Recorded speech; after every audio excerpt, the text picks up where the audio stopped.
In this module, I'm going to talk about the bottom-up processing. What exactly bottom-up processing? It's the idea came out of cognitive psychology or neuroscience. Now, what exactly bottom-up processes is somewhat that the observer going to observe the external world, and the external world right in front of it, and he or she going to observe the object from that external world. Now, how would they perceive the external world? Let me give you a sort of example. For example, for the first time, I see the table in front of me, and I'm looking into the table. So according to the bottom-up process in cognitive psychology, how should I should understand, and how should I make the cognition or perception of that table? So that table is perceived by me inside into me through the light waves, and light waves reflect through it and comes in the space and going right into my eyes, the retina, and passing through it on the back of my head to the primitive reflexes. And primitive reflexes receive that in the sort of what do we call that, in the sort of like visual cortex. Now, visual cortex got all of these informations. Now, secondly, if we name that object as a table, then the sound waves bring those in the free space, colliding with the air molecule with a speed of 300 meters per second, going into our ears, crossing the cochlea, and that going into our auditory cortex. So bottom-up process is a data-driven process in which we first get the data, then we look into the features of it. In the table case, we would look into the legs of it, then we get the concept of that. And the concept of the table would what be? They got 4 legs, what should I do with this? So I can use it for my lunch, putting a coffee on, a cup of milk, and so on, so forth. So then I make the decision. So in listening, bottom-up processing, helping the incoming input as the basis for understanding the message, and that message for that message, the comprehension begins with the received data such as sounds, words, clauses, sentences, text, until the meaning is derived. However, it's very necessary before we teach bottom-up processing, we should know that our students must have the grammatical and lexical competence so that it can provide the nice basis for the bottom-up processing. Because the input is scanned only for familiar words or grammatical knowledge. According to Clark, he thinks that listener take the raw speech in his phonological, the phonological representation of a raw speech take in his working memory. And then he go and looking its constituents, and through constituent he taking the possessions of each constituents.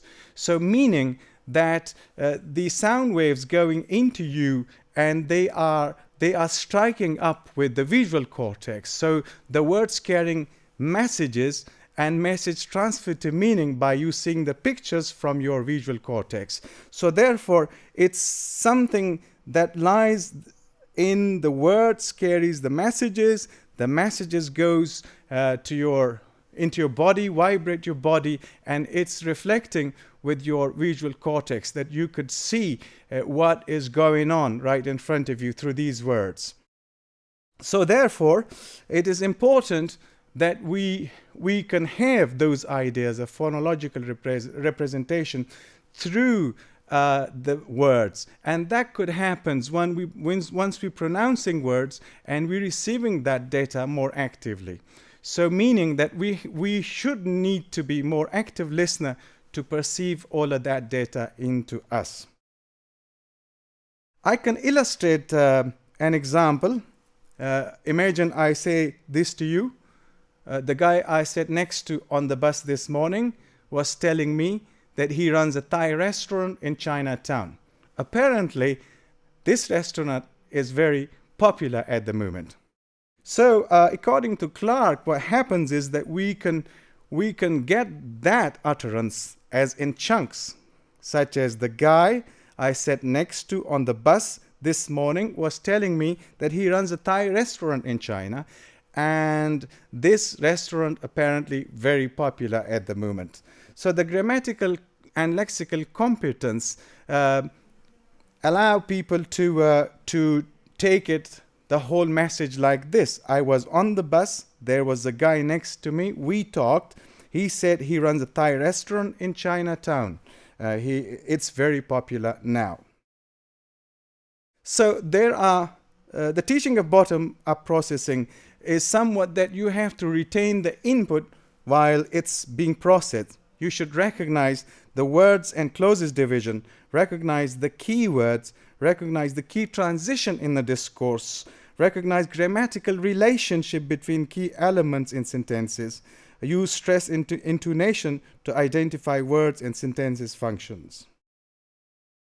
The skill for it are somewhat that we have to be listening to the pronouns at the very beginning. We can recognize the positive and negative statements in the text. We can recognize the orders of the words in utterance, identify sequence markers, identify keywords that occurred in a spoken text, identify verbs in the spoken text. Let me give you an example of a negative positive statement that should be choose an appropriate agreement for the students. So what you're going to do, we should when we try this sort of bottom-up process, so we should go and bring lots of material to the classroom. For example, camera, for example, coffee, food, stuff that we put it on the table right in front of the students, and then trying to check students' listening comprehension through it by asking a sort of an ugly camera and asking it, that's a nice camera. So we see if the students' agreement to that statement is negative or positive. We could say this coffee is hot or cold, and we see responses of a negative or positive by yes or no responses. We can also say this meal is very tasty, and we can see what sort of positive agreement, positive response we can receive from students. By doing this sort of practice, we are able to check on the students' listening comprehension. Either they are listening correctly, so that their responses tells us that yes, students are listening correctly, and so far.